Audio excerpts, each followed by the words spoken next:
What up, everybody? Y'all know what time it is. It's showtime. Go ahead, give me that beat. Drew on the keys, so this shit not.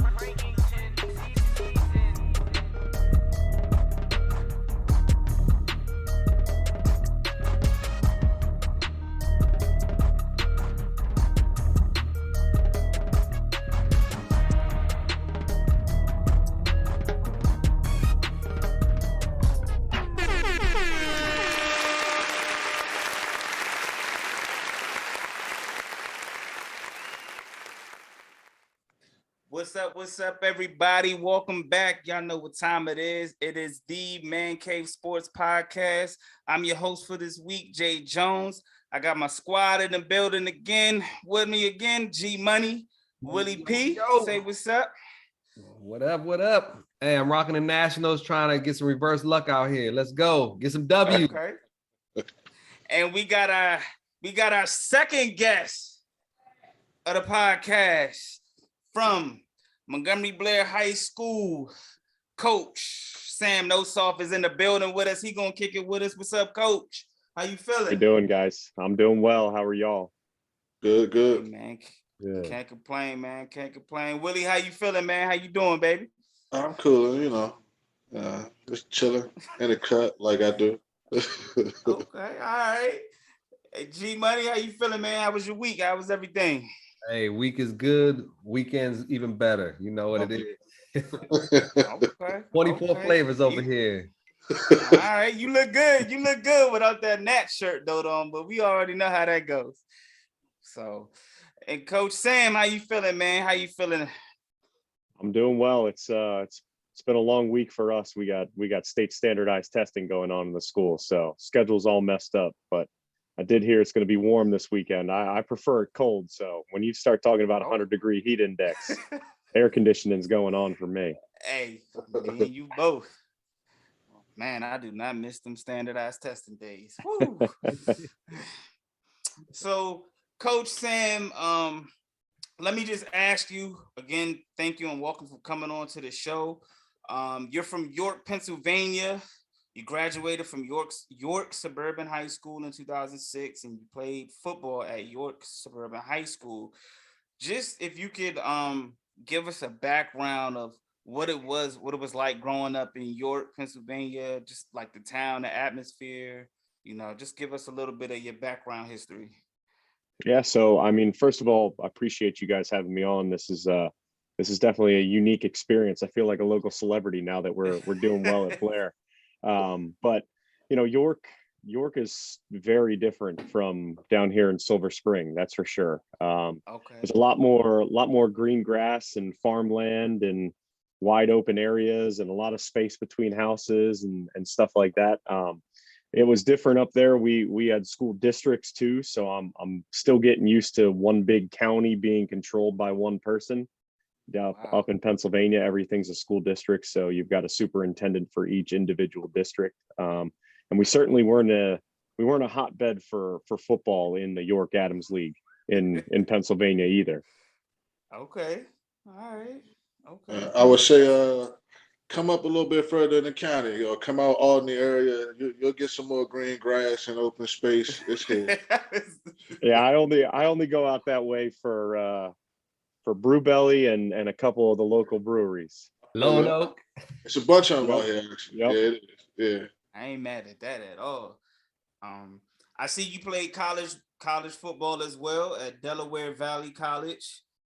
You were a 2-year starter. You were 3-time Middle Atlantic Conference champs up there. You 2 NCAA D3 playoff berths, 1 ECAC bowl appearance, and you made the Philadelphia Inquirer all academic team. Yeah, so I went to Del Val before it became a university. Now it's technically Delaware Valley University. They keep asking if I want an updated diploma. I prefer the college version, but no, it was a great experience. It was, actually Blair has more students than Del Val did on campus. Blair's about 3,300 kids. Del Val was about 1,600 undergrads, and even fewer that actually lived on campus. We had 70 acres of farmland, I think it was. There was a whole side of the campus that most people didn't visit much. There were horses, an equestrian team. We had a cow on campus that had a viewing window in it, so that the ag students could see the digestive tract of the cow. It was a wild experience. But for football, I mean, we came in my freshman year, we were 5-5, but we lost 3 of those games by 2 points or less. It was kind of like a changing of the, because much like Blair, Del Val was bad for a little while.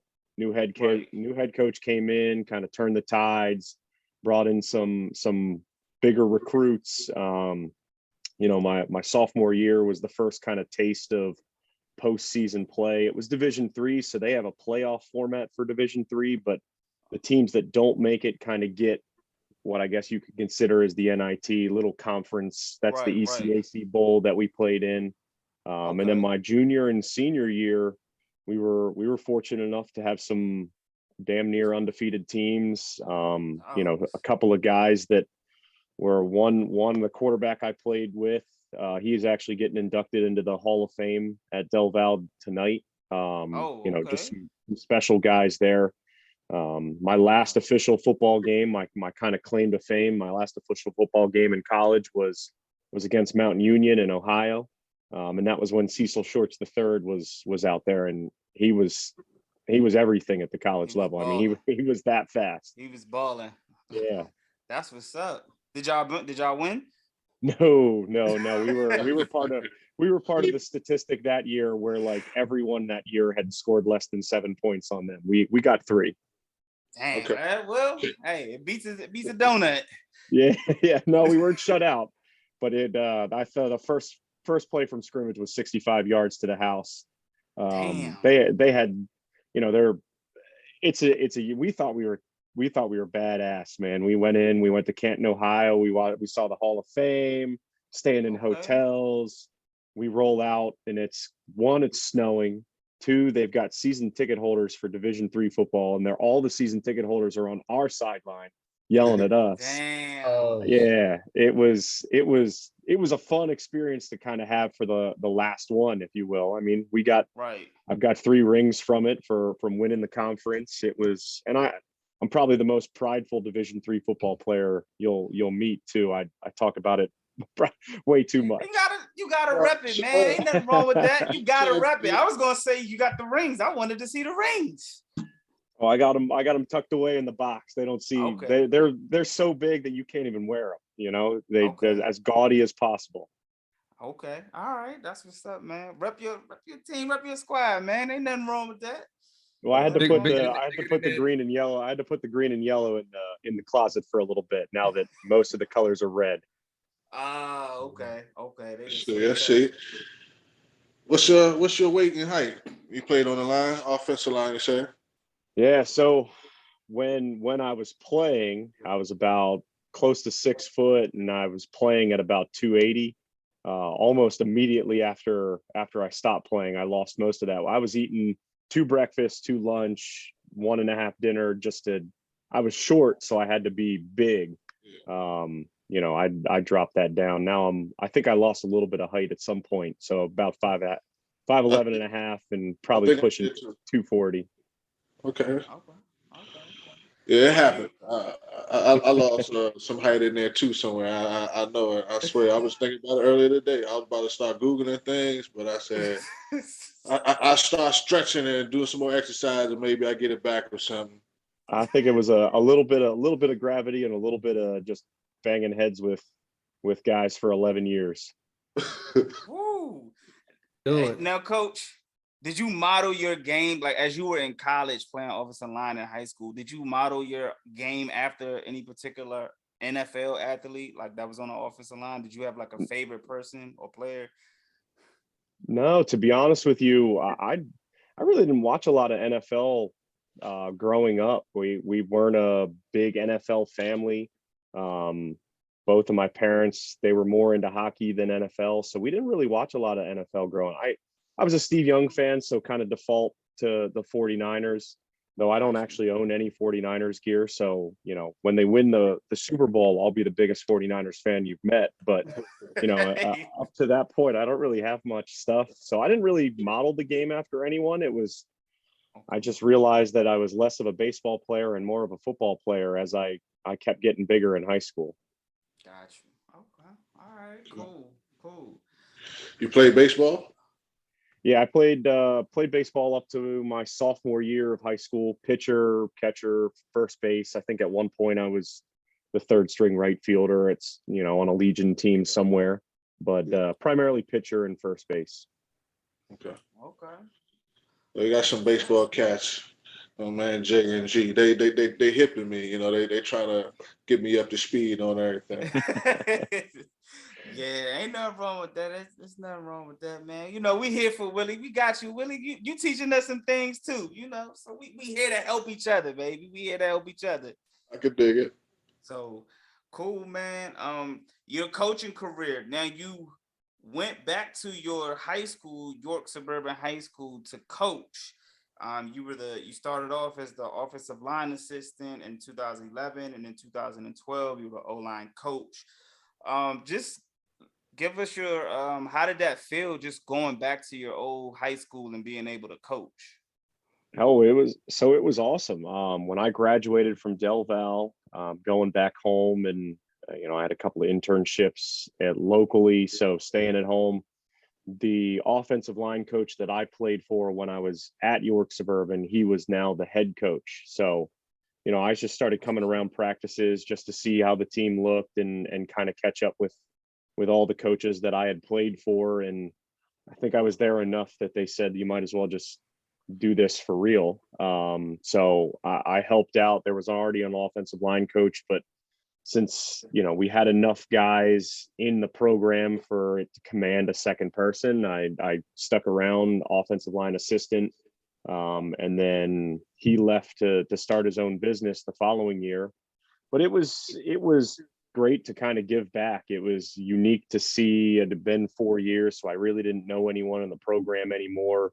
All the faces that I had played with had graduated, and most of their siblings had also graduated. So, they installed turf right after I left. So it was kind of fun to stand on the turf field at my old high school.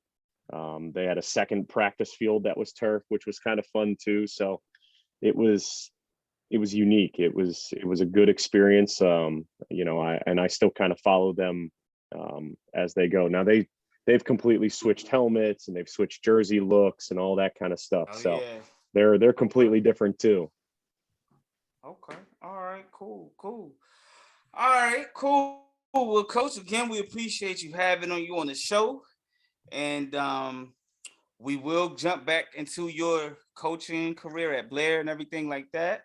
But I want to ask you all: do y'all watch golf? Are y'all golf fans? G, you Do I watch it? play it? Not as much, but I play the shit out of some golf. Don't get it twisted. I'm out there Tiger Woods, y'all, for real. Okay. I'm more of a putt kind of mini golf kind of dude. I haven't, Coach, what about you? I stick to Top Golf wherever, if I can just hit it as hard as I can and not have to worry about where it's going. It's nice and contained inside the fencing, so that's the perfect setting for me. Hey, there's a lot of gambling in golf. I'm all about the money, man. Hey, I love it. So give me off some skins. No matter who I'm playing with. You say put money on the hole, I'm with it. Okay. I believe in myself. Cool. I ain't nothing wrong with that. You gotta believe in yourself, especially when there's money on the line. You gotta believe in yourself. Yes, so I turned on the TV, PGA Championship, and Phil Mickelson is not at the PGA Tour. He is not involved this year. He won it last year. So he's been kind of beefing with the PGA Tour. So he's said basically he's tired of the PGA Tour trying to take advantage of their media rights and things like that. So he's not showing up. We thought he was trying to go over to a Saudi Arabia, like financed new league that was supposed to be coming up. and he basically made some really bad comments about them as well. So my question to you guys is, do you think Phil Mickelson is ever going to come back? Are we ever going to see Phil on the golf course again? Absolutely, he'll be back on the golf course at some point or another, because supposedly he's a pretty big gambler, and he don't always win his gambling bets supposedly as well. Is what I'm hearing from the word on the mouth in the streets. And yeah, what was that? It's like 40 million or something like that he's lost in gambling. Something around those lines. So he's going to have to make some money at some point or another. That's for sure. He wants to keep up that gambling of his. Wow, man. So that's a good reason to come back. Oh, but that's that golf money is a different kind of money. So that's a reason to come back, man. 12 million on this one, I think it is. If I'm not mistaken, 12 million for the winner. May 19th through the 22nd, $12 million purse. Pretty good. That's definitely a good one. And I know for the Saudi Arabia League, they was talking like 25. I think it was 20 to 25 million for a winner. So that's a nice bag too. So there were a handful of guys that were going to go to that Saudi league, weren't there? Yeah, they said in the dark right now, kind of like they don't know exactly who's in, who's out, because they don't want to mess their hometown up with the PGA. I feel it's something along those lines. So it's like very secretive type shit, where it's like he said, but don't tell them I'm in. Because the owner said like it was like 30% of like the top 50 golfers were all in, but a lot of them have backed out. So like G said, they don't know who's in, who's not in, or anything like that. So Phil Mickelson definitely messed the bag up for himself. I don't know how long he's gonna be out, but he pretty much shitted on both leagues. So I don't know how he's gonna be able to work that out. He's been out like at least a month, maybe two. He's been out a lot. He hasn't played. It hasn't just been this one. It's been a lot of tournaments recently, not the past, but the past earlier this year. Yeah. Once he made those comments, and it was over, man. Yeah, it was along the lines of it was something about, they were asking him like, what do you think about this Saudi Arabia league or whatever? He's like, well, the money's gonna be good there, but I heard, they kill people over there. They killed this reporter, and, they kill people for being gay over there. Yeah, man. He was letting it fly, man. He said, hey, if I know all of this, why would I even play? Like, why would I even be involved in this? Yeah, I don't know who his media guy is, but somebody should have told him to shut the fuck up. Yeah, like ASAP. He was. I like it. Like it. Tell what you know. They tripping over there. Ain't nothing wrong with that. Hey, Willie, I figured Willie might like it. I mean, Willie, do you think he was wrong for voicing his opinion about both leagues, about the PGA Tour? Because I didn't know they had to pay for their own media. I didn't know they didn't have control over their like media and things like that. That was pretty interesting to read and find out. So do you think he was wrong for speaking out on the Saudi league and the? I mean, I really don't know exactly what the Saudi thing is or what he said, but I would plug in a podcast I was doing. I'm gonna jump back into asshole podcasts. Opinions are like assholes. Everyone got one. So I'm always with it, Don't speak your mind. You got it for a reason. You got to buy it. Let it, let it go. One of the positive parts of, I guess, of his little talk, it was he said it's competition where it's going to make the PGA Tour reevaluate what they're doing and hopefully switch it in to better terms for the players, kind of thing. So that was the positive part of his little speech. You gotta clean it up. You gotta clean it up. So is it like another? Is a league going on in Saudi Arabia or some type of golf? What's going on in Saudi Arabia?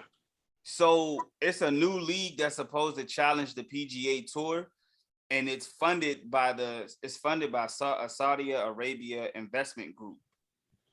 Trying to say terrorists. So they play in the United States and everything like that, but they were trying to get a lot of the top golfers all over the world to be in the league, and things like that and compete with the PGA Tour. So Phil Mickelson said, well, I'm beefing. Well, from what I read, he was basically saying, I'm gonna go with the Saudi Arabia League to kind of gain leverage to, get what I want from the PGA Tour team. But then he ended up kind of like bad mouthing both of them. Okay. And so he hasn't played golf in like the last 2 to 3 months. It's almost, you compare the NFL. You can't say XFL, but be like XFL on like steroids kind of thing, where it's supposed to be even playing fields kind of thing. But it's more competition, but no NFL players are going to the XFL, obviously. Yeah. Now, Coach, let me ask you, in York, Pennsylvania, is that closer to like Philly, or is it between like Pittsburgh? Like, are y'all like, who are y'all rooting for as far as like professional sports? So it's closer to Philly. So it's about 3.5 to Pittsburgh, but about 2-ish getting to Philly.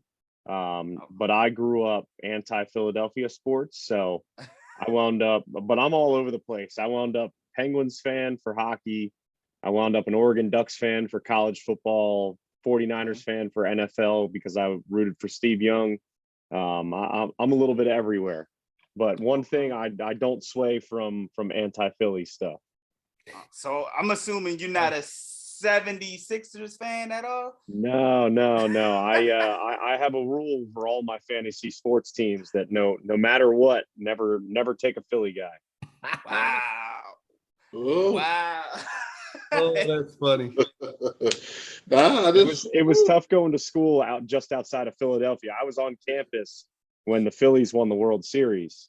So it was tough times. There were just Philly stuff all over the place. So one of our safeties actually, he got arrested during the parade. He climbed one of the light poles and oh shit. He made it down right into handcuffs. They do that? Oh my gosh. I've seen colleges go crazy when people went, like I was at Maryland when I was in high school, and I swear to goodness, they were just like beaming the cops with God knows what, and nobody's getting arrested. I was like, this is what they do in college? Damn. Okay. Well, I was gonna ask you about the 76ers, but since you anti-Philly, that answers that.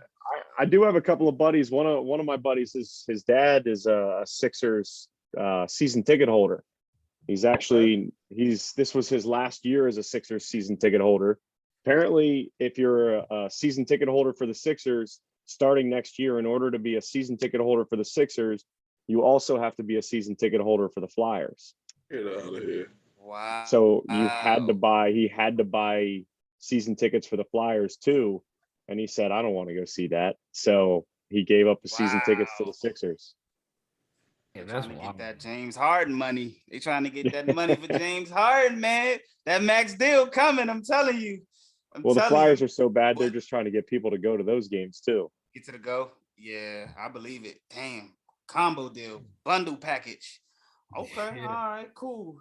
Do you watch any basketball? Do you watch any NBA a little bit here and there, and enough so that I've got something to talk about when I come to the office the next day. But not enough to know major breakdowns, and the guys on the football team make fun of me all the time because they'll come in talking about something. I'm like, I got no idea what y'all are talking about.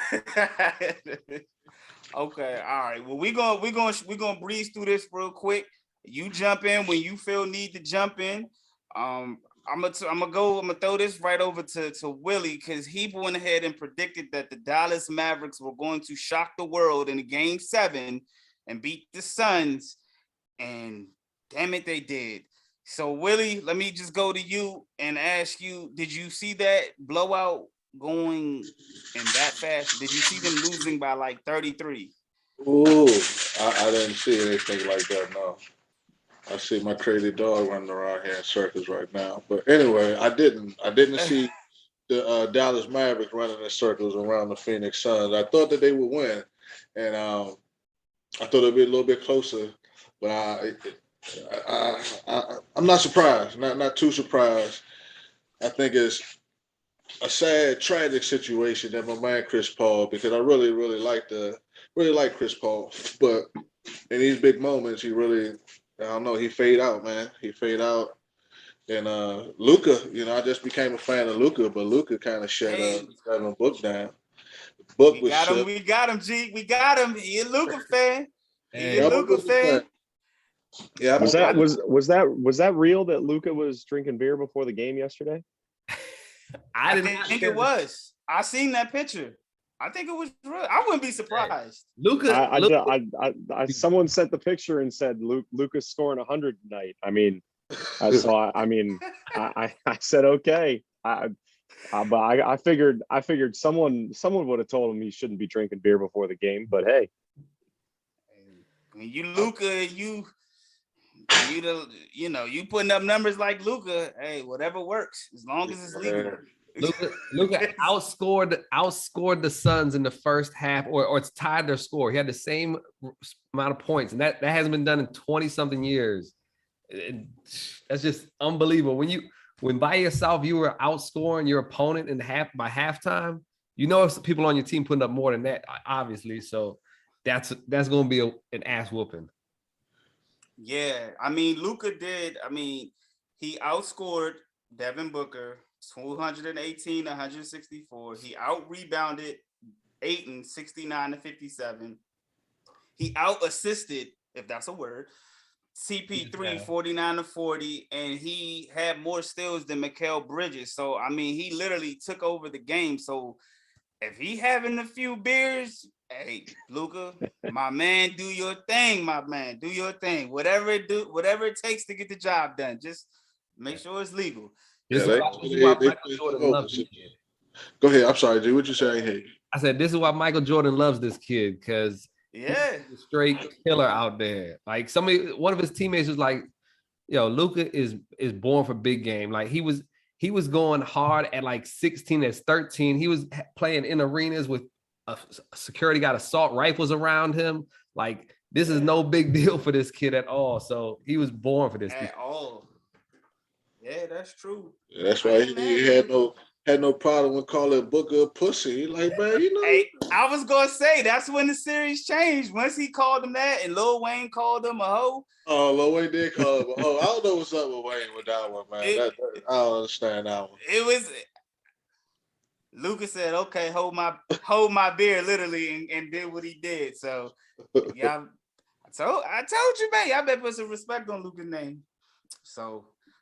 Now with that game, Patrick Beverley after was on ESPN, and he made some news. He made the shows a little spicy, if you would say. He criticized the Suns. He got on CP3. He was saying CP3 is a cone and he doesn't play good defense. And he said that, he don't really, I don't think he said he don't get up for the Suns, but the Suns aren't one of those teams that he loses sleep over, instead of like a Steph Curry and things like that. So again, I'm gonna go to Willie one more time because Willie likes all the spicy talk. Willie likes the spicy talk. Willie, was he wrong? Was he being true, or was he out of line? How'd that go? I don't see where he was out of line. He compete with these players, year in, year out, day in, day out, night in, night out. Yeah, I mean, he got just as much right as anybody, more right, should I say, to say how he feel or what the league is saying. He said, ain't nobody scared of them. Ain't nobody tripping off of them. Like, everybody want them. Yeah, that's basically what he said. He was like, everybody in the league know. They cold. They're not as good as what y'all make them to be. Yeah, Pat Wild. I will say that Pat Wild, he missing a couple screws up there for sure. But I ain't mad at Pat. Go ahead, Pat. Let him know. Okay, he ain't told no lies where I can see. Okay, all right. What about you, G? What you think? Hey, I'm all for talking, whatever. But I'm sorry. Who the fuck are you? Who the fuck are you, Pat, to be going on CP3 like that? And your team's already been sitting on the sideline. Like I can understand why he's upset. He's upset. He's like, man, if we could have played them, we would have beat them then, man. I'm gonna put my thing. Like he's talking too much. I know you're welcome to talk, and don't get me wrong. Everybody should be able to talk trash and get away with it, and it shouldn't be a big deal. But he went out there. He went out a little farther off that limb than most, I guess, pro basketball players will do, and other people on public television in front of everybody.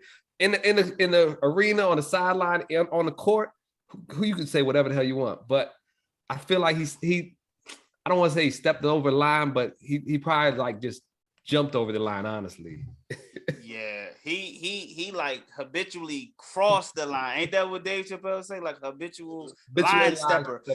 So like, I don't know, Coach. That's Pat. It's just like that was Rick James. That's Pat. I ain't really. Man, I think too much of it. I mean, Pat been going off for the last 3 days. Like ESPN was like, you know what? These ratings are off the chain. Keep bringing him back, and you keep saying whatever you saying. That's why they pay Stephen A. the big bucks, because he does the same thing every day. He's got his one take, and that's what everyone tunes in for. You get those 15-20 second sound bites, and you can debate on those for a week. Yeah, and Coach, have you had anybody, whether you coaching or when you were playing, who was just talking recklessly, and you were like, dude, come on, really? Like that's not even you. That's not your that similar to Patrick. I'm not saying that Patrick Beverly is a bad player, but just just like, really, dude, like, come on. Without getting yourself in trouble. We had a coach my very first year. I had just been hired to be on staff at Blair. We were getting drinks as a staff, and we had a discussion. This is when we were talking about Hall of Famers for the NFL, and he swore up and down that Tom Brady would not be a first ballot Hall of Famer. I mean, we thought it was.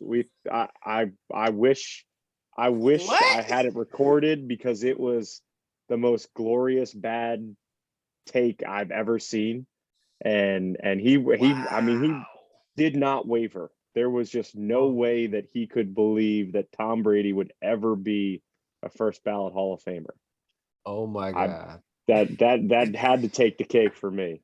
And he was a coach. Oh yeah. Wow. I'm trying to think of like what year Tom Brady what year he could have been talking about when Tom Brady was so bad. I'm just trying to like recollect, because Tom Brady was. I think it was a personal vendetta against Tom Brady. That's the only thing I could think. It had to be. Yeah. Yeah, like I'm not a fan. I wasn't a fan of Tom Brady either, and I was always Peyton all the time. But I mean, you got to respect what the guy's doing. I'm a Michigan fan, and I was Brady, but when he got to the NFL, I absolutely hated Tom Brady. But I still wouldn't say that he wasn't a first-time Hall of Famer. And that sounds like what Patrick Beverly has. He got a personal issue with CP3. Like, soon as they lost, he was the first guest on First Take. And just went at CP3. Was it? Did it? CP3 was on the Clippers at one time, right? Yeah. And wasn't Patrick Beverly a little bit on the Clippers at some time? But the same thing happened though. I don't think they were on the same team. It wasn't at the same time, right? Nah, it wasn't at the same time. I think CP3 was gone. I think they had both. I think they both got traded. Like CP3 went to Houston and Patrick Beverly went to the Clippers for CP3. He was in that trade. Yeah, I mean, CP3 historically gets to a place where everybody is in awe and just fall out the box. I mean, he said he wanted CP3 to get the Ben Simmons slander, and I was like, dude, what? What are you talking about? Ben Simmons hasn't even played in a year. Hey, CP3 did the Luka the previous series to get them there. I mean, I don't know. I thought it was a little personal. I mean, I looked up a few stats, and CP3 against Patrick Beverly in their career averages 16.3 points a game, 8.9 assists, and 4.3 rebounds against Patrick Beverly. Patrick Beverly averages 7.4 points and 4 rebounds and 2 assists against CP3.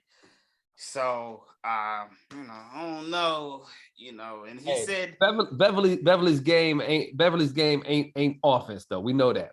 His game, the reason you get him on the team is because he plays defense and he's an asshole on defense. He's one of those dogs that all the coaches, the other players on your team love to have him. That's what that's psychological shit. He get inside the head and destruct games that way too. But CP3 made 9 all defensive teams, 7 first and 2 second, and Pat Beverly made 3 all defensive teams, 1 first team. 9 all defensive teams. Yep, 7 first teams. 7 first teams. Hey, 9 all defensive teams. Okay, I'm just letting you know that's okay. That's what they told me. Okay, so I'm just that. So his steals is always up. CP3 has been known to play defense. He's known to play a little chippy defense. Sometimes you can consider it a little dirty. He throws a little dirty shots in there every now and then. But I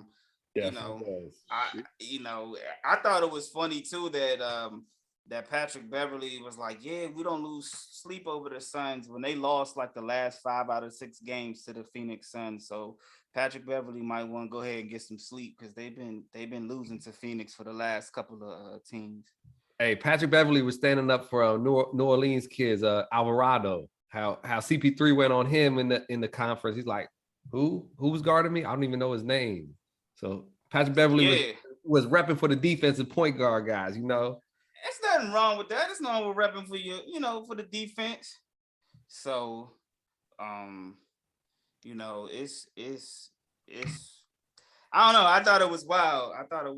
Man. I just, 7 first team, 2 second team versus, 3 first team, 1, 3 all defensive teams and 1 first team and 2 second for Patrick Beverly. So, and this is the same Patrick Beverly that pushed Chris Paul in the back last playoffs too. I don't know if y'all remember that. He pushed him in the back. That was a dirty fucking play.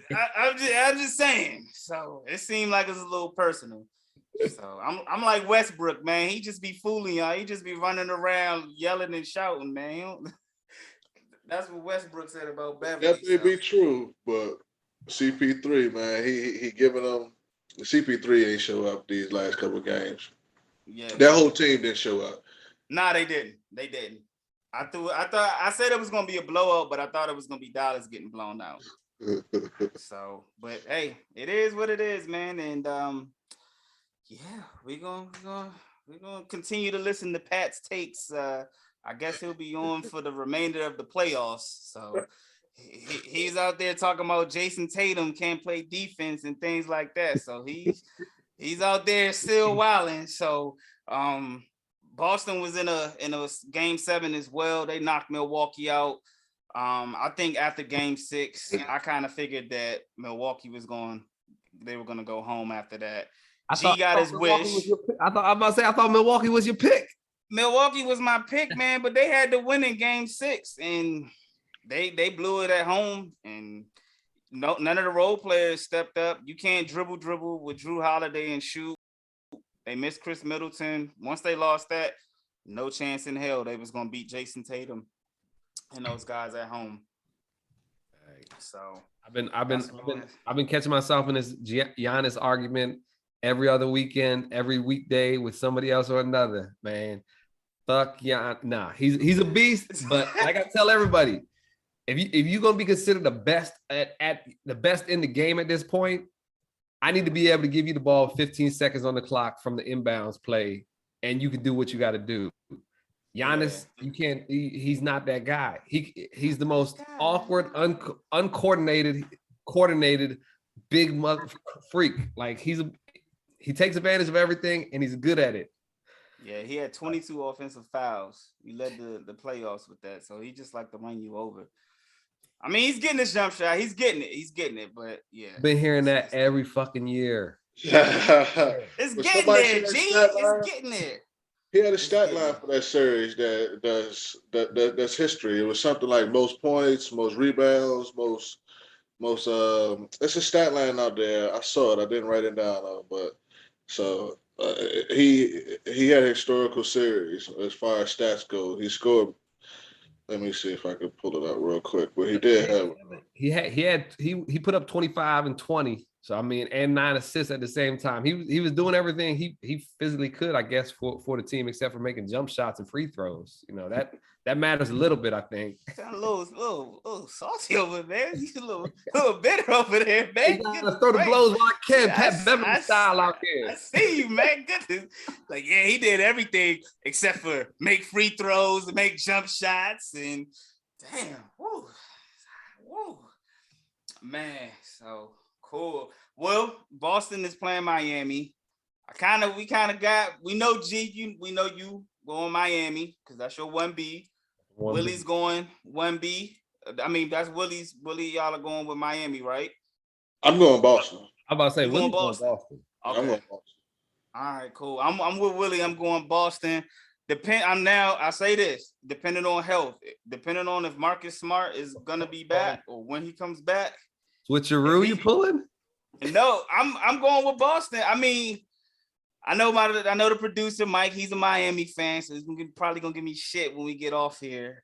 But if they can get Marcus Smart back by game 3, then I think Boston has a chance. If they can't get Marcus Smart back by game 3, it's definitely Miami in like 5. So, what you think, Coach Sam? Oh man, I'd just go with Miami because that's the only. I know that coach has been there for a while, and they're the only ones that I don't see in the news all the time with something random going on. Boston, I feel like there's always something going on up there with Boston sports, and their coach just got a promotion into management or something like that, and they've got a new coach the last couple of years.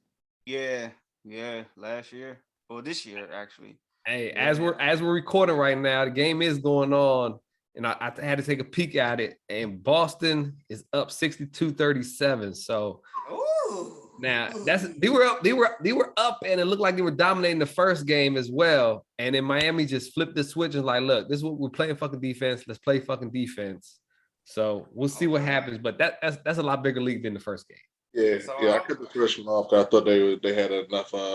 They was doing enough that they was going to maintain the lead. And then I woke up and I was like, what the hell happened here? But second half just came out, just bam, everybody's getting steals. And yeah, I do like Miami. What they've got the city jerseys, they've got those black uniforms with I do like those. So I the Vice City ones. Just based on that, I'd go with Miami. That's good enough for me. That's good enough for me. The jerseys are fly. Why you can't? Miami fly. I like Miami, but I'm going Boston. But I like. I'm gonna go Boston. I'm gonna go Boston too. I'm gonna go Boston in 7. Boston in 7. All right. That's what I'm going with. Go with Boston. All right. Let me see. Orlando. They got the number 1 pick, fellas. 4th time I think in franchise history. The last time they got the Dwight Howard. Real quick, G, who do you think? Are you a college basketball fan, Coach? No, I mean, I watch more college basketball than I will the NBA. I grew up a Syracuse fan, actually. My mom's from Syracuse. Grew up, you could see the top of the dome from her house growing up. So went to a handful of games at the former Carrier Dome. I don't even know what they call it now. They just renamed that place. But I grew up Melo, all those guys before Boeheim was senile and unable to control his bladder. But not a little bit more college basketball than NBA, that's for sure. We had one of our local cats with Melo, Billy Edelen. I played basketball with Billy. Yeah, he was Boys and Girls Club head over there. So yeah, he was hooping with them. Yeah, true. I remember Billy played with him on the Cobras and stuff like that. So okay, yeah, I told y'all, man, put me in. You know what I'm saying? I told you. Okay, I'd be the rock coach. So So I just wanted to ask y'all real quick. what do you think Orlando does with it? Do they draft? Who do they draft, or do they trade back? Anybody in particular you think they're gonna go? They got Chet Holmgren, they got Jabari Smith, and the young man from Duke. Big kid. Palo Banchero. Yeah. I was about to say Pablo. Yeah, I was about to call him Pablo too. Palo Banchero. So those are the 3 top college prospects. They won the lottery earlier this week. So should be interested to see what they do. I know they got Jalen Suggs, who came from Gonzaga, so they might pair him up with his teammate. So I don't know. Should be interesting. We'll talk about it. That's what I think. That's my take. I think they'll go Chet Holmgren. Honestly, he's a big guy. He can shoot the shot. He can play defense every which way. He's skinny as hell, but I mean, all these cats are now skinny as hell. KD showed the way for all them skinny kids, skinny, long, lanky kids. So now KD is a different breed than all of them. Very different. But but they were comparing. Yeah. But they were trying to like compare. I guess they were comparing the body type. You know. Yeah. I was hoping not the game. So. Nah, definitely not. But yeah, I seen a couple mock drafts in this, either the kid from Auburn, Jabari, or Chet. But I mean, I haven't seen no NBA teams trade back from the number 1 pick, right? Can you be that skinny in the NBA with the size of some of these guys driving the lane? Hey, coach, I'm saying the same thing. I don't know how they say he's stronger than what he looks. So I don't know how that works. I mean, KD is like probably like this, like as far as body type, like the smallest, but like the most like dominant player I've seen with like a small body type. I mean, like a, skinny body type like that. You mean you had like Sean Bradley, like centers, but those are different guys back then. They couldn't, like him and George Murison. They weren't shooters like these new skinny kids. Yeah, so you don't have to get inside the paint, really. I feel like.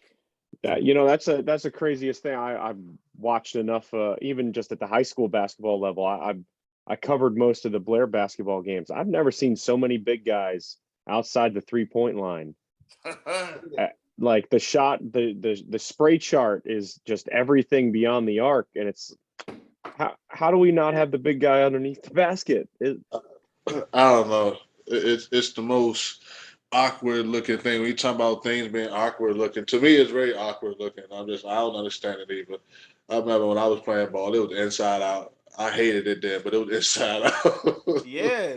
I mean, especially if you were like 6'10", 6'11", like you down there banging. I mean, I don't know. I have the same view with you, coach, because I'm like, I watched a few games of Chet, and I'm just like, I don't know if he's gonna make it for how long. I mean, he's got a nice little jumper and things like that, but like defensively, like who is he gonna guard? He was only like a freshman this year, right?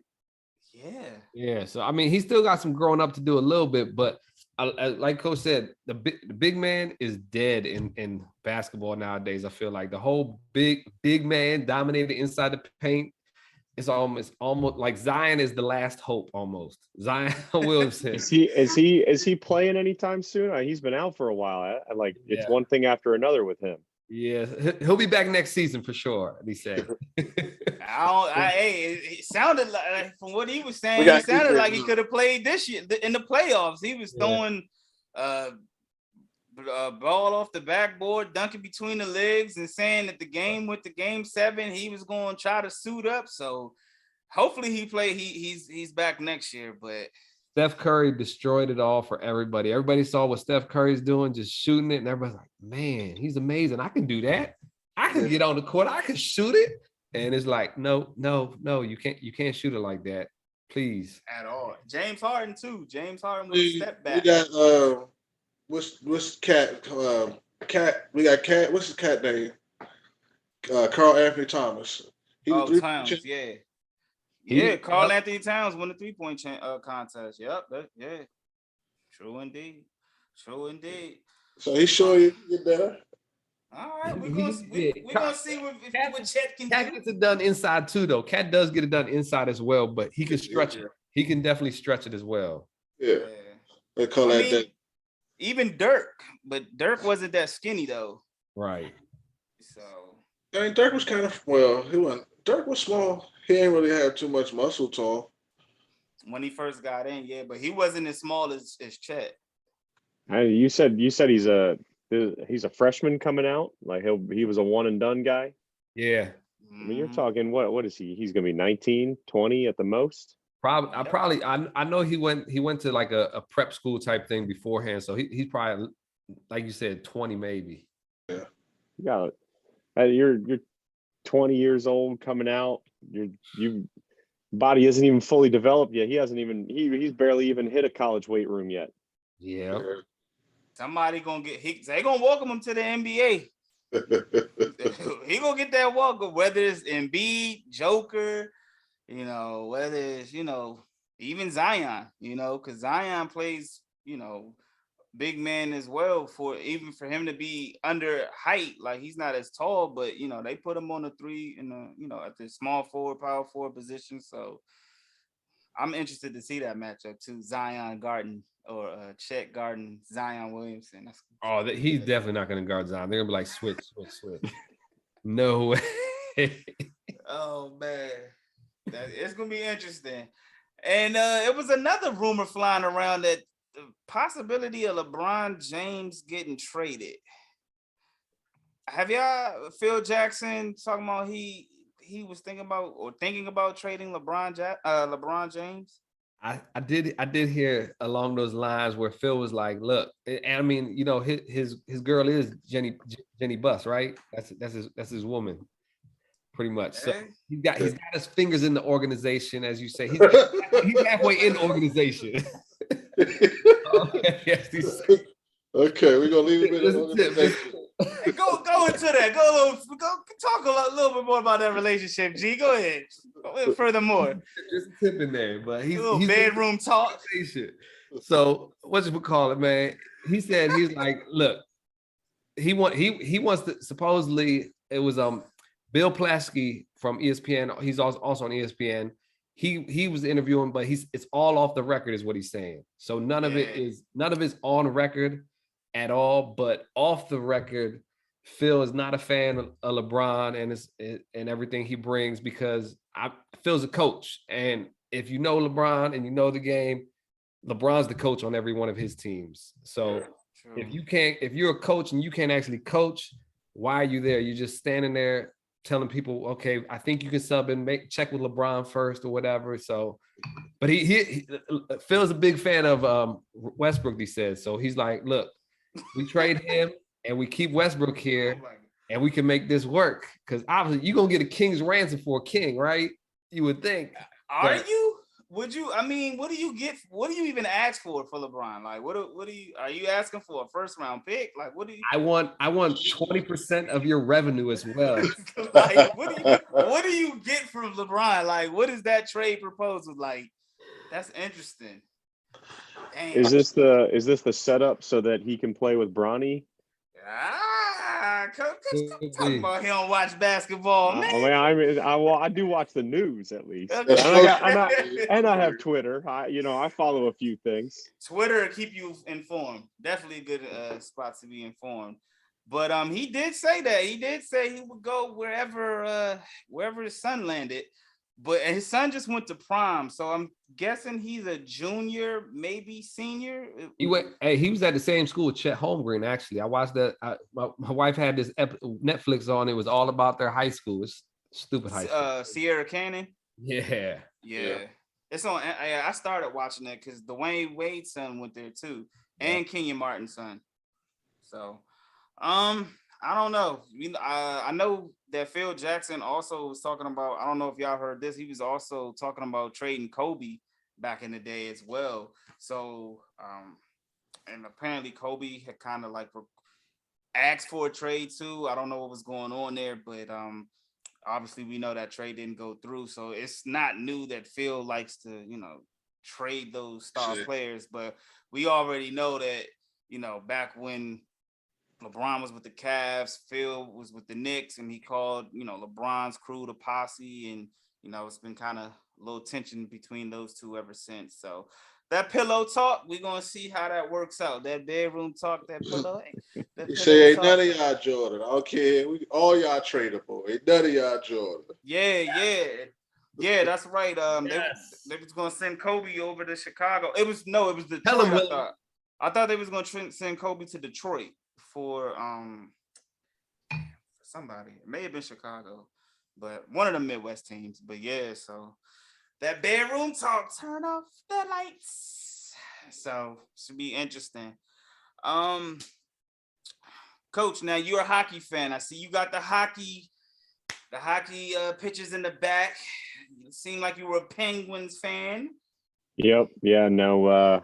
Penguins fan. Unfortunately, I don't have to watch as invested as I normally do. But no. Grew up a Penguins fan. I was Mario Lemieux growing up. Jaromir Jagr. So stuck with the Penguins. I've been as much as my fiance hates it. I've been accruing Penguins paraphernalia for years. I get one room in the house, so I get to hang everything up in the basement. Man cave. Exactly. That's why we got you here, man. Ain't nothing wrong with that. We see y'all took that first round exit, unfortunately. As did we. Yeah, I'm gonna tell you, Coach. I'm still learning hockey. I've been rolling with the home team, but the Caps took the L too. They went home. Are you rooting for anybody in particular? I know diehard Pens. You got your diehard team. You don't really root for anybody else, but you have a prediction for the second round and a Stanley Cup Finals prediction?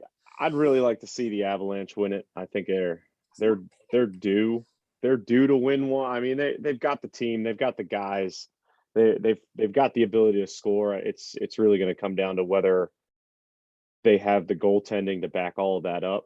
St. Louis is a tough out for them, but I still think the Avalanche, they've probably got the best team out of everyone who's left. Gotcha. But Carolina is kind of a sneaky team. We're just going to let Edmonton and Calgary beat each other up until neither of them are standing. I think that what was that, like 9-6 last night or something Crazy. like that. I mean, they talk about two teams who have been complaining about not having any defense, and it showed last night. Wow. I flipped it. I was watching. Who was I watching? I just flipped on the ESPN, and I was like, I thought it was a baseball score. I was like, damn, they 9-6. I don't think I've ever seen a score that high. Yeah. I think there were like 3 goals in the first 2 or 3 minutes or something like that. Mike Smith for Edmonton, he only saved like 3 of the first 6 shots. Did he get pulled? Did he get pulled? Yeah. Okay, yeah, I was gonna say. I saw the graphic with him sitting on the bench. Yeah, jeez. And it seems like the guy they brought in didn't really do too much. Didn't fare too well neither. Yeah, that's been Edmonton's kryptonite for years. They keep every year they go into the off season and say we need better goaltending, and then they bring in the oldest free agent possible and just figure, well, Connor McDavid will score enough, so it doesn't really matter. Sound like Willie Commanders over there. I was gonna say it, but since we was on a different sport, I left it alone. But it damn sure crossed my mind. Hey, no pun intended, man. No doubt, it crossed my mind. I was gonna say it. I appreciate you, Jay. I really do. I'm here for you, man. Nah, that's what's up, man. What you think about the Lightning and the Panthers? The Lightning and the Panthers. Yeah, I've never really been a Lightning fan. I didn't really love the hype. I'm not a big Stamkos is all right, but I'm not a big Kucherov fan. So I'd like to see the Panthers take that series. I think it's time that we get someone new to raise the Stanley Cup this year. Panthers are kind of fun to watch. It's interesting because they actually, I think I read a couple years ago, they put the curtain up for their entire upper deck because they didn't have enough people to actually fill it. Wow. So, I mean, you could get into the game for like $2 or $3 and they were just trying to they were pushing everyone down so that it didn't look like it was empty. So, to see them in the playoffs, hopefully that'll help with attendance. Okay. All right. Cool. They lost. They lost tonight, so they're down 2-0. So yeah, I mean, Lightning are going to be a tough out too. I mean, they still have arguably the best goalie in the NHL. I mean, Vasilevsky is that guy. okay. All right. Cool. Cool. All right, G. What you got for your picks, man? I'm I got the Lightning going to the Stanley Cup Finals, as well as my man Sam said, the Avalanche, Colorado out there. But I mean, after Calgary put up all those goals, I'm like, well, maybe, but also their defense ain't that good either. So it makes a big difference. And I gotta say, I don't watch as much hockey as I watch every other sport. So I'm going off what I look at and read very quickly. I feel you. I was kind of the same way. Willie, you got any predictions for hockey? We in the same way. I'm still learning hockey too. You know what I'm saying? Got a pick? The Blues. Okay. Back in college. I'd play the video games, NHL, everything. Brett Hall. Give me on them sticks. I'm putting up hat tricks out there, Jay, man. And I could make them motherfuckers dance out there. It was fun. I love those games in college. I was on it. I feel you. I kind of agree with Coach. From what I was reading and looking at, I'm going with Colorado as well, for the Stanley Cup. You know, to host that trophy.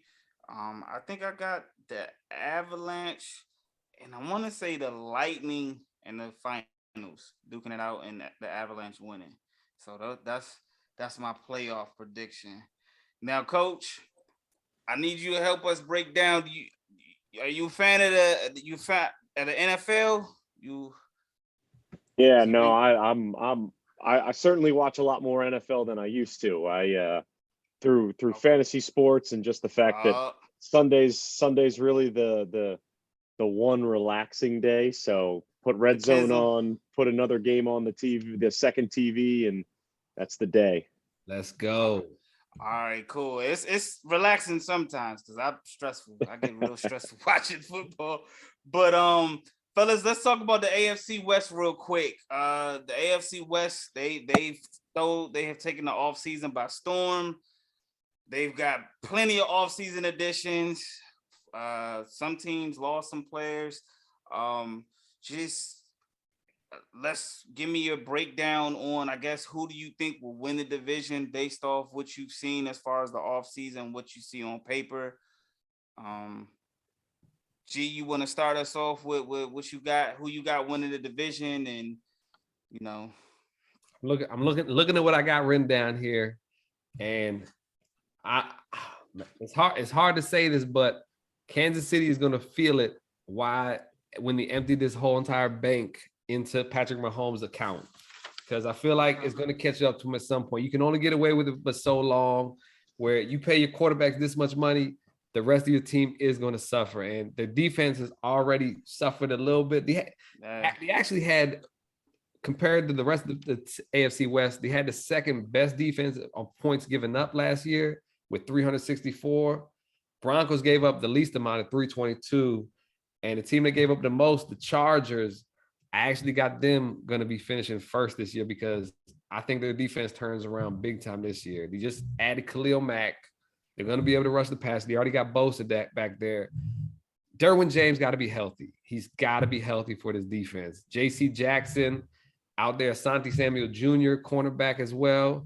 Like, they got the pieces where their defense can be legit and stop people. Their offense, they got the young gunslinger Justin Herbert. They brought back Mike Williams as well. So I really like what they're doing out there. Eckler's by himself. So I got the Chargers number one. Then I got the dark horse coming through, Russell Wilson. He's gonna change that team, that dynamic. He don't give up turnovers no more, like every other quarterback in that division, pretty much. So I got Russ and them going number two, because their defense is legit. And the defense, all they need is an offense to put up actual points, where everybody put up about 100 more points than them in that division. So I got the Broncos number two.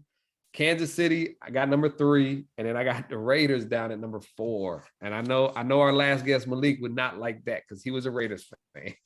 Yeah, true. What about you, Coach? How you got that division lining up?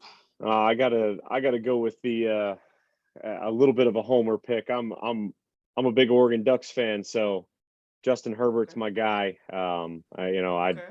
As even though I'm a 49ers fan, just based on what I grew up following, I still have a Justin Herbert jersey sitting in the closet for special occasions. So I've got to take the Chargers. They just keep getting better. Each year they just take that next step. I mean, he's got to be an MVP of the league at some point here in the next couple of years. His ability to get the ball deep, but also just make the smart play. He's got that going for him. They keep getting the team better now that they got a defense. I think that's going to be a kind of a scary look for that group over there. The Chiefs, I don't know, that Tyreek Hill thing, getting rid of him, that's got to bite him. You can't let him go and really not replace him with anything, and just kind of assume that Mahomes will do Mahomes things. Someone who's got to catch that pass. It doesn't matter. It doesn't matter what he does in the backfield if no one's out there to catch it. Somebody's down there. Yeah, I mean, unless he wants to, go Charlie Brown and throw it to himself. Yeah. Maybe he will. Mahomes does Mahomes-like things, but I got to agree. Denver's intriguing with Russell. Right. I mean, I don't know if I buy into the let Russ cook hype all the time, but I had him in fantasy last year. He definitely did not cook. Yeah, I don't know. I mean, he's. You'd think if he was going to cook, he would have cooked with DK and Lockett and the pass catchers that he had there. But there is something to be said about some younger talent with Judy and those guys. That'll be interesting to see. I don't know if they're ready to be second in the division just yet. As much as I hate to say it, I think the Raiders did just enough to not screw things up and put themselves in jeopardy of slipping too far. So I'd go Chargers 1 with Raiders and Chiefs probably duking it out for second in the division. And I think Denver might surprise some people, but I don't know if they're ready to turn around a full 3-9 in conference season to a top of the table. Got you. Willie, what you got? A little bit different. I'm gonna stick with KC. Stick with Kansas City, leading that division. I like Pat. I like Andy Reid. I think they have decent receivers over there. So I'm gonna stick to what I know as far as that goes. So I'm gonna stick to Kansas City. Okay. I'm gonna stick with Kansas City. My son is a huge Justin Herbert, Herbert fan. Yeah, he tells me about Herbert all the time. So I'm gonna try to check him out a little bit more this year. I really didn't get a chance to check him out. Yeah, I haven't. That's just me. I didn't get a chance to check him out. I'm real NFC East based for the most part, and I catch shit on TV here and there. But so I'm going with Justin because I hear a lot about him. Young kid. I like the young kids. He looked like he a big kid too. He was pretty big back there. But yeah, I got the Raiders. Probably the Raiders at the bottom. I like Russell. Let's see what Russell do. I'm looking forward to see what Russell does. When he was fighting Russell Wilson, even I was supposed to say in my notes, well, I was supposed to say fuck Russell Wilson, and we already know how that goes, right? But that's Pat Bev like. That sounds a little personal. Pat Bev like because he didn't come to the Commanders. It stems from personal vendettas, but yeah. I'm saying? But nonetheless, I'm still a huge Russell Wilson fan, so I would love to see him do well over there in Denver. And I like the organization too. I like the Denver Broncos organization. I like John when he was over there. God damn, y'all. The running back. What was the running back that John had over there? You got Javonte Williams. You got Javonte, yeah. Yeah, I think they do something. I think they do something. They're coming third or second. But I'm going with Kansas City to win out the division. Okay. All right. For me, real quick, I got Las Vegas being the sneaky dark horse of winning the division. Ooh. I got that Devontae, that Derek Carr, Devontae Adams connection with Waller. I think that offense is going to do damage, and the defense with Max Crosby, Chandler Jones, with Jonathan Abrams in the back. Pause. In the secondary, I think that they're going to be tough. I am worried about their cornerbacks a little bit, but I think they'll be able to do some things. Their offensive line also concerns me, but I think they'll find ways to get it done. I got the Chargers second and the Chiefs third and Denver fourth.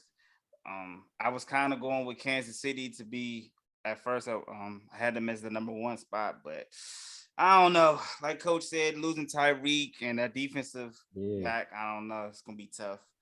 I mean, is Josh Gordon gonna be Josh Gordon for once this year? Like, does he finally come through after so many years of smoking that weed? You know, it's gotta work for him at some point. It's going to. I think Kansas City will be the wild card. I think they make the wild card. Yeah, I will say that. And that's all. I mean, is Josh McDaniels actually ready to be in charge over there? I mean, most of these guys coming from the Belichick system, they're great coaches, but most of the big names, they wind up kind of flaming out. Yeah. That's true. We gonna see. Best quarterback in the division last year was Justin Herbert. Justin Herbert, yeah. One more touchdown to Patrick Mahomes, but rating wise, Mahomes got him by like a point something. He had Justin Herbert had 38 touchdowns, Mahomes had 37 and 13 interceptions. Justin Herbert had 2 more interceptions, so it was a give and take there. But they're both slinging it, that's for sure, and that's going to be a fun division to watch every divisional game because those guys all get at it and they can put points up. Now, I need them to keep slinging. I'm in a one keeper fantasy football league, and I got rookie year Justin Herbert's in the 16th round, so I get to keep him every year. I basically don't have to pick a quarterback in the entire draft. So as long as he keeps slinging it, I'm happy. That is cool. I was gonna ask you too, because we're gonna get a fantasy football league started going on and with the podcast group and a few other members. If you have the time and I know you're a popular guy, you're more than welcome to come over and catch a few L's if you want to. First off, how many leagues are you in? Can we ask that? How many leagues are you in right now, Coach? So I've got one with a buddy of mine from college. I think I've been in that league now for 9, maybe even 10 years. And I just joined there. We've got a work auction league, which is kind of semi-casual. I was a second year guy this year and I actually won it this year. I've never done an auction before last year. And I got lucky enough this year that I pulled off some magic. I fell victim in my first year. I fell victim to Stephon Diggs putting up like 50 fantasy points in the first half and then getting pulled from the game. And I had like a 46-point lead going into the game, and then he rattled off 47, and then they pulled him. Phew. Yeah.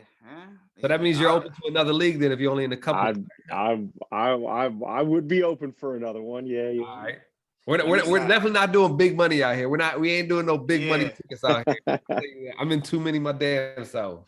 And me, I ain't even gonna talk trash because I mess around and be mad, be losing and stuff like that. So I'm gonna chill on the chill, talk until after the draft. So I'm gonna chill. We're gonna get Willie after this if he ain't done fantasy before. I've done fantasy. Okay. I've done fantasy. Yeah, I was doing it for the last like almost 5 years. But I ain't doing last year and shit. Dude, I ain't doing last year. Oh boy. Oh man. It's and our producer said he gonna get up in there. We definitely gonna take his money. So hey, Coach, you don't even watch NFL. Don't tell him. Now let me ask you this: you talked about talented quarterbacks, and you guys on Blair on your football team have a talented quarterback, gentleman by the name of Kendall Anderson. Talk to me about what Kendall Anderson brings to your team, and just like I was watching some of the film, and I was like, wow, I was like, this kid is pretty amazing. Can you just talk to us about him and what he brings to your team? I mean, simply put, he's an offensive coordinator's dream. The things that he can do on a football field completely change the dynamic of an entire offense.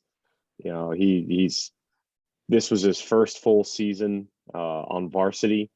He dabbled a little bit during our COVID spring season. We had 2 games and he played a couple of snaps here and there, and it was a radically different approach every time he was on the field. So this fall, we went into it with the mentality of we're going to have some new receivers. We've got a new quarterback. We know he can run. We know he can throw. Let's see what we can bring to the table. And there were at least 2 to 3 times every game where all you'd hear from me on the headset was, "You've got to be kidding me. Did that really happen?" A couple of times the play breaks down. He's still got the ball in his hands. He moves in the pocket, throws it 40, 50 yards downfield, and we've got a receiver standing behind a safety. And it's completed pass, move the sticks, next play. He changed everything for us. And really, he's a big part of why we got to experience the success we did this year. I watched a couple of high school games. Having a quarterback that can throw completions over 20 yards even is a huge difference maker in high school football games, I feel like, especially the ones I've witnessed and stuff. But to be able to have the legs as well as the arm strength and accuracy, it sounds like, that's definitely a game changer no matter what. Yeah, I mean, when we watch film on other teams, every team's usually got a decent enough quarterback to kind of get by. And we face a couple of teams that have some good quarterbacks, and we game plan, just don't let the quarterback beat us. And we try to take away the pass. We take away what their best pass is. But with Kendall, you can take away the deep throw. That's fine. He'll still complete the short stuff. You can take away the short stuff and he's still going to complete the long stuff. I mean, 2,300 yards is no easy task in a 9-game season. And we even had a couple of games where the starters weren't in for the second half. So, when all is said and done, he probably did that in about 9 total games with playoffs. I mean, it was a special season, and we're fortunate enough to have him coming back. What is this his senior year coming up? Yeah, we'll be coming up on his senior year. We've got a receiver, Jamel Worrell. He wore number 1 for us last year. He'll be a senior. He was a 800-yard receiver for us. We've got another receiver who will be a junior this year, Mikhail Sykin. He wore number 4. He was another 600-yard receiver, and this was his first full season ever playing football. Wow. Returning punts for touchdowns, a couple of touchdowns for 75 plus yards, also had 54 tackles on defense at strong safety. I don't want to say we lucked into it, but the stars fell exactly in the right order. And we got a bunch of guys that they're all with us at the exact same time. And they're all playing like quality football every week. They say in sports, sometimes you need a little bit of luck. So you need the stars to align. So that sounds amazing. That sounds amazing. We were talking about, go ahead, Willie. When you speak of the success that you guys had this year, what are you speaking on? Because I'm not familiar. So we're, with Blair, you look back 10, 15, 20 years, you're looking at a program that struggled to get 1 win a year, and it was I went there. kind of the dark ages. I know the history just based on hearing. We have a coach on staff, Coach Seals. He was actually the head coach at Blair years and years and years ago, and I managed to get him back. He was at Wooten for a few years, and managed to bring him back in the fold. And, you know, some of the stories he tells, we've got a couple of coaches on staff that played for Seals or played during the time when it was tough to win. And you hear some of the stories they tell, and then over the last 8-9 years, the tides have kind of turned. We're talking starting out season 6-4, going 7-3. This past season, our regular season, we went 7-2, and we came the closest that we've really ever come to beating Sherwood, because Blair's never beat Sherwood in the history of the school. We came within a 2-point conversion of beating or tying at least with Sherwood. And you know, Paint Branch, we held them to a tough game in the first half. They kind of went away with it in the fourth quarter, so the score wasn't really indicative to how we played. But when you're talking success at Blair, it's making playoffs. We got a first round bye. Bladensburg opted out, and then we played Laurel and put up 56 in a playoff game, and you know, got our first playoff victory. But for me, you know, experiencing varsity jackets in the stands and people coming up at the end of the games and bringing their kids, saying we were waiting for a game to bring the kids to so that they could see Blair football, and got numerous emails from people just saying, you know, I always see the lights on, but I've always wanted to stop by. But, you know, I only remember Blair as an 0-10 team. So it was, I finally had a reason to go to a game. That, to me, that was success, you know, seeing a community come to the games. Hell yeah. No, absolutely. When you refresh my memory, I do remember you guys going to the playoffs, because it was almost surreal. I didn't actually attend Blair, but I attended most of their football games back when I was going to high school. And like you said, it wasn't nowhere. We just didn't have fun. We knew they was going to lose. We knew it wasn't going to be any type of competition.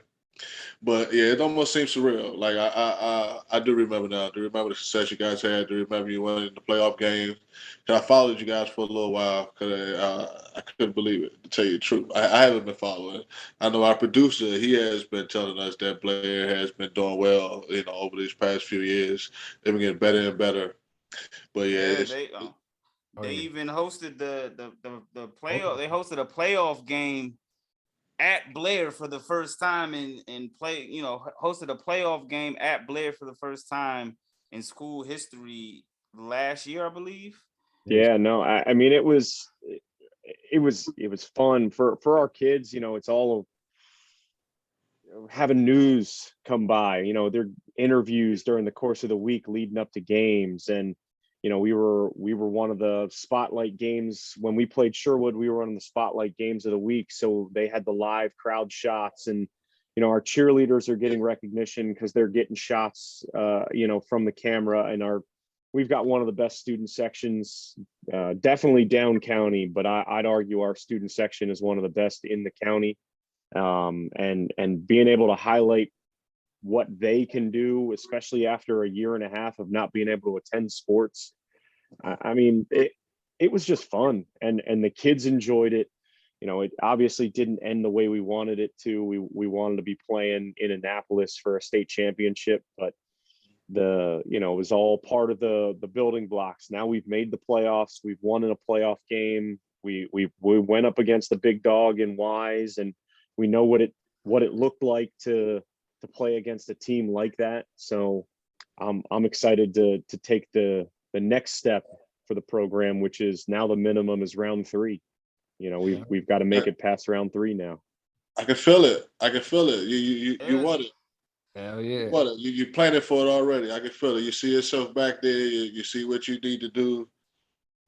I can feel it. Hey, it's atmosphere changer, positive change everywhere out there, the community, everything. Like you said, I know cats that I went to school with a little bit younger than me as well, but they were I've seen all over their posts. They're like, yo, Blair's in the playoffs. We're going to the game. I'm taking the family to the game and everything.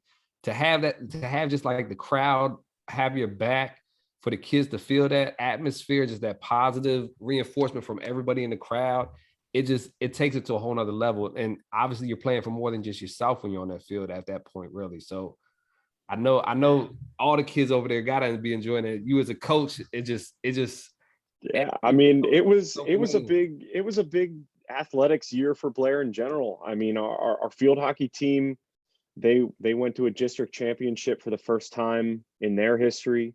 Our swim and dive team, they had multiple state champions. Our basketball team won the division for the first time in, I think it was 20 or 30 years. Our girls soccer team did extremely well. It's just one after another. It's like the dominoes started falling, and Blair's had just a full athletics program explosion this year. And you can feel it in the building too. The kids want to wear their uniforms in the building, and the students want to go to games, and even the staff come to the games. It's tough to ask staff members to spend even more time at the school, but now they're at games, and they want to be there, and they're talking to the kids the next morning about the game, and all of that it just builds those relationships, and now the kids like coming to school, which is a unique thing because you don't get that everywhere. Right. Now you mentioned jerseys. I wanted to know, how could I get a jersey? Is it possible I could get a jersey? Because I don't know. You didn't go to Blair, Jay, man. I didn't go to Blair. I didn't go to Blair, but the jerseys are fire. And just like Coach said, with the Miami Vice City jerseys, they look good, right? So we actually this year, I've been toying around with the idea for a little while now, but this year we're actually going to have a replica jersey of our black alternate available for anyone who wants one. They can get their own number. You can get your name on the back of it, but I found someone willing to do some replica jerseys for us, so we're going to put those out for anyone who wants one. Oh yeah, I'm gonna go ahead and get dope. one. That's dope. I guarantee you, there's gonna be some people, especially alumni guys, gonna get on that for sure. Oh yeah, living out their high school fantasy. I want to get the Letterman jacket, like Al Bundy with like a polk high types. Polk high, 6 touchdowns in a half. So the Letterman jacket's not as popular as it used to be. That used to be the thing. You get on varsity, you get a Letterman jacket. And it was nice seeing those in the stands again, because most of the younger generation, as much as they're bringing back some of the old styles, they haven't brought back the Letterman jackets just yet. I haven't seen too many leather sleeve jackets. It's too loose for these young cats now. like skin tight, like oof. Yeah. Like a bodysuit or something like that. Yeah. True. Now, Coach, let me ask you this. We know the players normally have a playlist. Do you have a playlist for yourself to get yourself amped up for a game? Like, do you have something that you listen to get you in that mood to go out there and kick ass?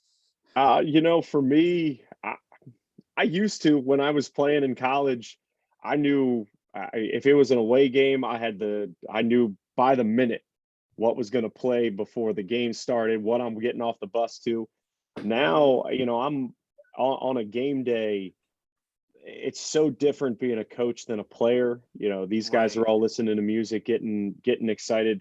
I'm sitting there with a pen and paper, checking off, making sure is the camera ready? Is the end zone camera set up ready? Do we have this? Do we have the blood jerseys? Do we have? So I don't even know if I have time for music on a game day. When we get out to the field, usually the captains have a playlist put together, and I just have, I request that they put in at least one country song for me, and they put in I like to open, as we're walking out, I like the theme song to the Friday Night Lights series. But other than that, I almost don't even notice the music during the warm-ups. Yeah, Coach, you seem like you got great poise, but I can feel you got this competitive nature. Like you said, you seem like you stay on top of things.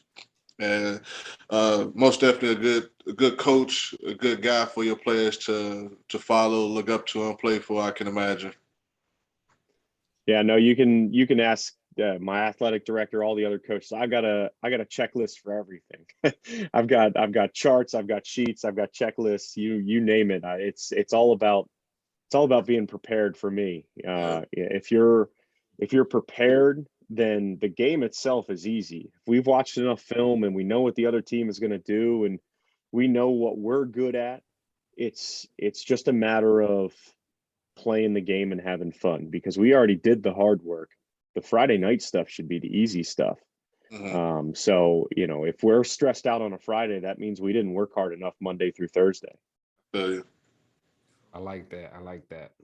Now, going back to the uniforms, one more question, Coach. If you had to take a guess, how many jersey combinations you have? How many would you say y'all have? Ooh, that's tough. You're gonna make me do math here. Not too much, because I had to take math when I was in ninth grade. We have a red home jersey, we have a white away jersey, and we've got our black alternate jersey, and we've got matching pants for all three of those. Mostly, you know, the look that the kids usually go with, the team loves at least one game. We've got to go all white. I make them do it. We go all white usually when we're on turf, just so that, you know, those white pants don't clean out the best when we're in the mud. But you know, the all white look is a must for them. I personally like the white jersey. I'm a big fan of white jersey, just a crisp, clean white jersey. So white with the red pant is usually one of my go-tos.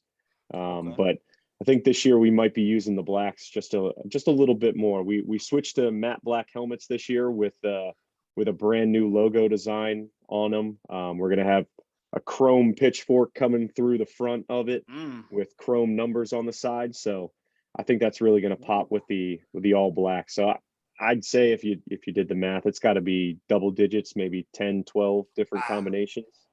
That's what's up. I got another question. Okay. What's your go-to play? Either you're at the 5-yard line or you need a first down with like 5 yards to go or something. I don't know if you want to tell him, Coach. I mean, don't tell him the name of it or nothing. You know, I don't be giving away all our secrets. Got to come to the game for that one, huh? To be honest with you, it's for me, it's usually about game flow at that point. But you know, we've got a couple of packages where we put as much beef on the offensive line and as much beef in the backfield as we possibly can. This past year, we had one formation where we put 5 offensive line up front. We put one of our reserve offensive linemen in the backfield, also put our starting middle linebacker in the backfield, and then put our other starting linebacker behind them to run the ball. You're probably talking just in the backfield alone, you've got about 600 to 700 pounds worth of beef. There were some business decisions made in short yardage games. So, hell yeah, you know, I'm an offensive lineman at heart. So you put me in a short yardage situation, I'm going to want to run it. Yeah. And now does in that situation, are you letting your star quarterback run that, or you're running back there?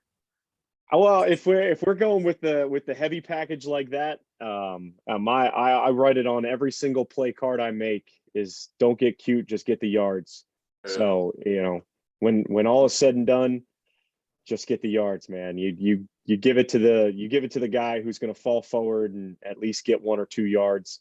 Now we do have a couple of design plays where the quarterback will keep it, and you know, we're anticipating the team knowing what we're going to run. You know, our quarterback did have about 500 yards rushing this year, and you know, that was a big part of our game too. But short yardage situation, it's don't get cute, just get the yards. I like it. Coach, let me ask you this. We've seen coaches speaking out about the NIL deals, and as you being a high school coach preparing these young men for college, is there any advice or anything that you talk to them about if they come across an NIL deal, or what's just your thoughts on NIL deals? Well, we haven't come across any personally just yet. You know, none of our guys, at least to my knowledge, none of our guys have been contacted through that. Now we have some former players that are in college now that I know they have NIL deals of some kind. I think they're smaller, just representing a local brand, things like that. You know, I support the players getting paid at the next level. I think they should profit off their name, image, and likeness. Now, I'm sure there's some some pretty hefty language to some of these bigger NIL deals that are out there. Those multi-million-dollar deals. I wonder what those contracts actually look like. And I wonder at what point are we going to start having boosters thinking that they're going to make the decisions on who is and isn't playing in any given week based on these NIL deals. But, I'm glad that they're able to make some money off their names. What we tell our guys is if football were taken away from you, you want to make sure that whatever school you go to is still the school you'd go to, regardless of whether you're playing or not. So, ultimately football is a gift and it's not necessarily a right. So we just hope that they get to go to a location that's going to give them an education. And, the job placement rate is a big one for when we're talking with the team. Okay. Coach, I got 2 more questions for you. Sure. And I promise I'm probably going to let you go because I know it's a school night. So, reclassification. I know that's a big thing in high school sports. I'm not sure if they can do it in public schools or anything like that. Yeah, no. So they can't technically reclass in Montgomery County public schools. Now, if they attend a Montgomery County public school, they could reclass to then go to a private or a prep school, which we've seen a couple of times. And I think technically if they're homeschooled or they're coming from a private or prep, depending on how many credits the county accepts, they could potentially reclass. I'm not a big advocate for it. With our guys, it's, why delay getting an opportunity at the next level and wanting to be a high school student again. But I also appreciate some of the individual circumstances that may make that decision real. Okay. All right. Cool. And the last one, I want you to just fill in the blank. So I'm going to read the sentence. You just go ahead and tell me what you think. In 2002, the Blair Blazers will be. Are you talking, you're talking this year, 2022? Yeah, this year, it's 2022. 2002. Did I say 2002? You definitely did. Okay.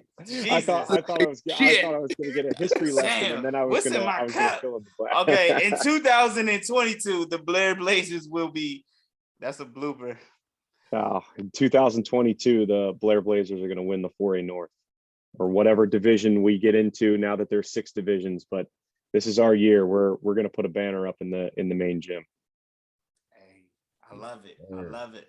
We just want to be on the sideline for a game or two, if that's cool. I know a guy that can make that happen for you. How about you play Sherwood again this year? Yeah, we play Sherwood at Sherwood this year. Ooh. Okay, I'm down the street. I'm gonna look on the date on that. Okay. Yeah, I get out there. It's live out there. Yeah, no, it's it usually doesn't fare well when we go to Sherwood, but we have the talent now. It's and so there's an extra juice involved too, because the head coach at Sherwood, Andrew Fields, was the head coach at Blair when I first joined staff. Really? So yeah, so I worked for him for 2 years here at Blair, and then he stepped down. I was fortunate enough to adopt the program, so now we stand on opposite sidelines of each other. So there's a little bit of extra, pizzazz that week. Okay. So when you went against them, did you see a lot of what you thought you would see, what you thought that the coach will bring to the table? How was that? So he had a couple of tricks up his sleeve, but nothing looked completely different than what I remembered when I was working under him. Yeah. I saw a lot of things that I expected to see, but we also faced them, I believe it was week 6. So we also had plenty of film on them too. So, it was pretty easy to kind of take a look at 5 weeks worth of film and compare it to my notes from a couple of years ago, dig out a few old playbooks, and and we had a pretty good idea of what they were going to bring to the table. Okay. That should be a good. I'm looking forward to that. Knocker. Okay. All right. Cool. Fellas, y'all have any more questions for Coach? Not that I can think of. I give a basic one, I think. But what's your favorite part of coaching, or what's your where does your passion come from coaching, or your favorite part of coaching? Or Well, I mean, I just love football. I love being around the game. I when I graduated from college and I coached for 2 years, I took a job in sales and I wasn't able to coach for about 5 years. And those 5 years, it just Friday nights were weird for those 5 years. The Saturday, it was, working on Saturdays when I thought I'd be in a film room. That knowing that I couldn't do it at that time was really the motivating factor to get back into it. But the growth that you see from high school athletes is incredible. I mean, some of our athletes will come in freshman year and they've never played football before. They don't know how wide the field is. They don't know what the hashes are. They have no idea. And then seeing them as a senior getting an opportunity to play at the next level, getting an opportunity to get an education when they might not have gotten an education before, seeing them, the family aspect of it, because not all of our guys have the same home lives.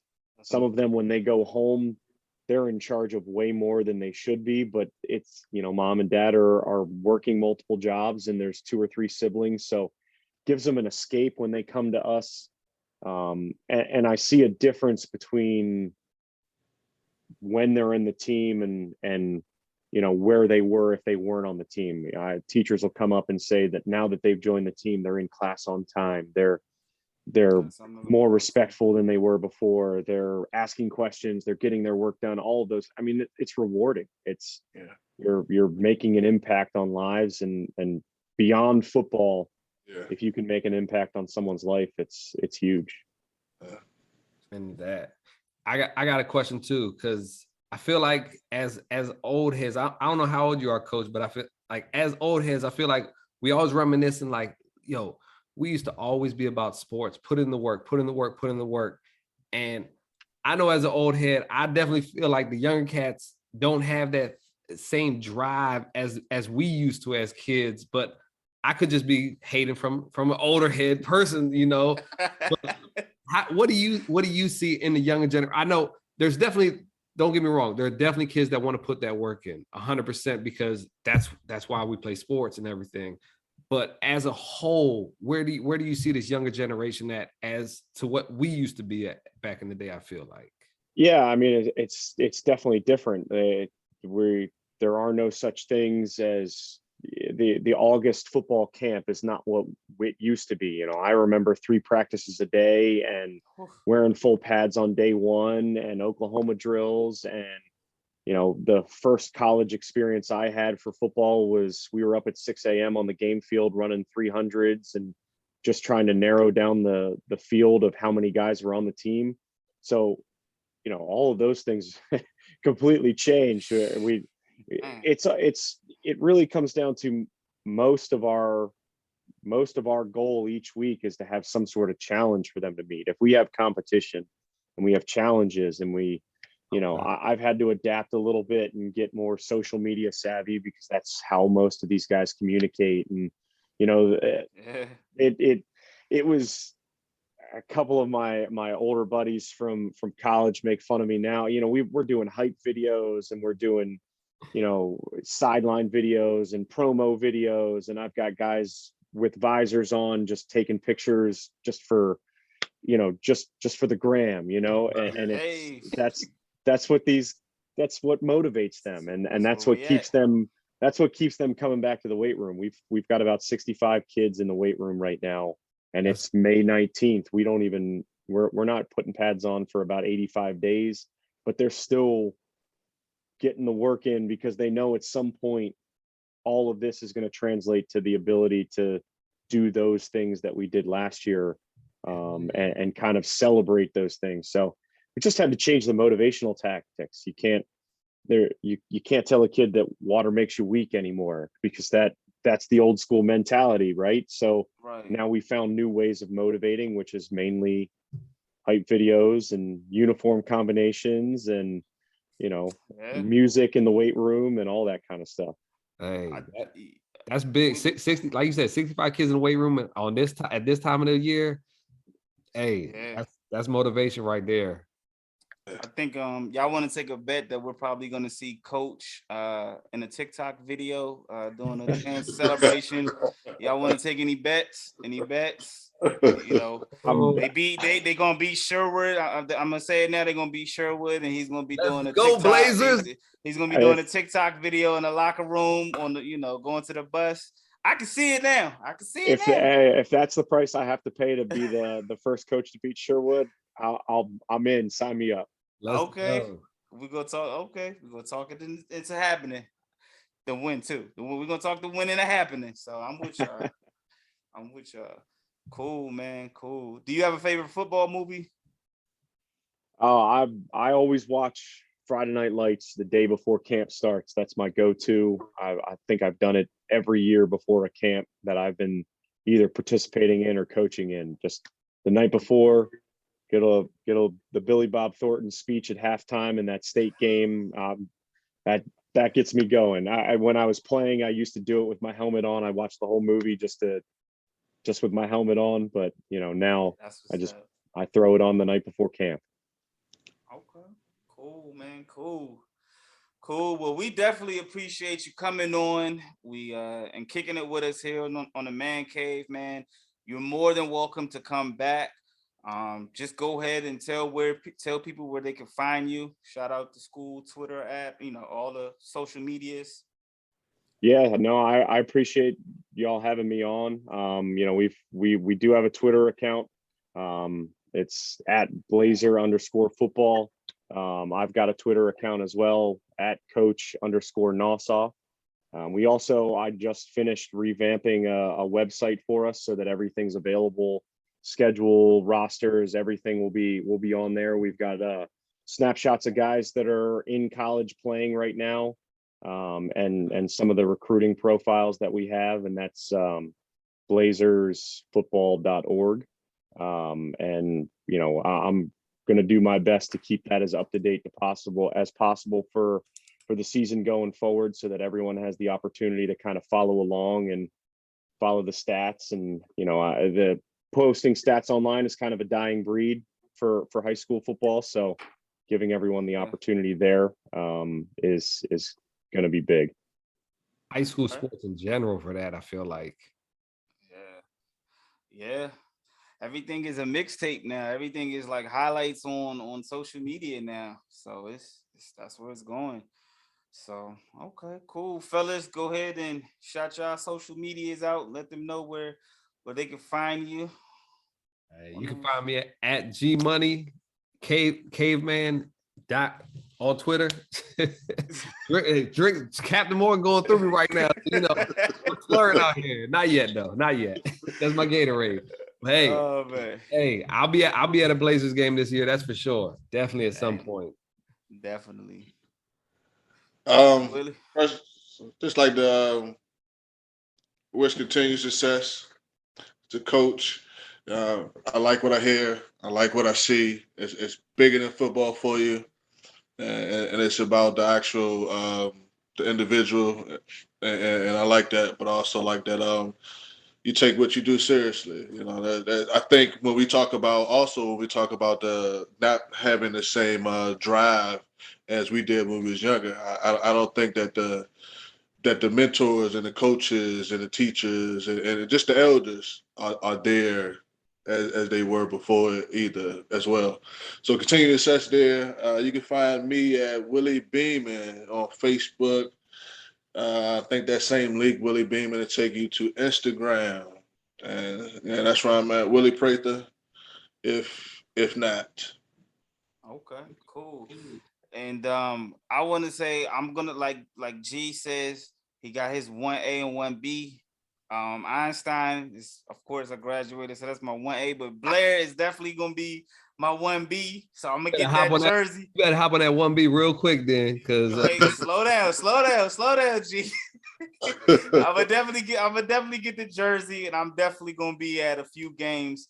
I definitely wish you nothing but success, Coach. I know you're gonna go out there, smash it. You're gonna do your thing, and we definitely look forward to following you, following your Blazers, and watching y'all do your thing.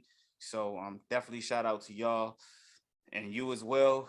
I'm Jae Jones on every platform: Twitter, Facebook, Instagram, and even TikTok.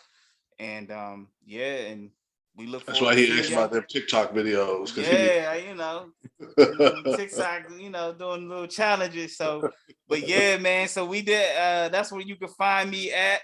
And Coach, we definitely gonna see you an invite for that fantasy football league. So keep your schedule open.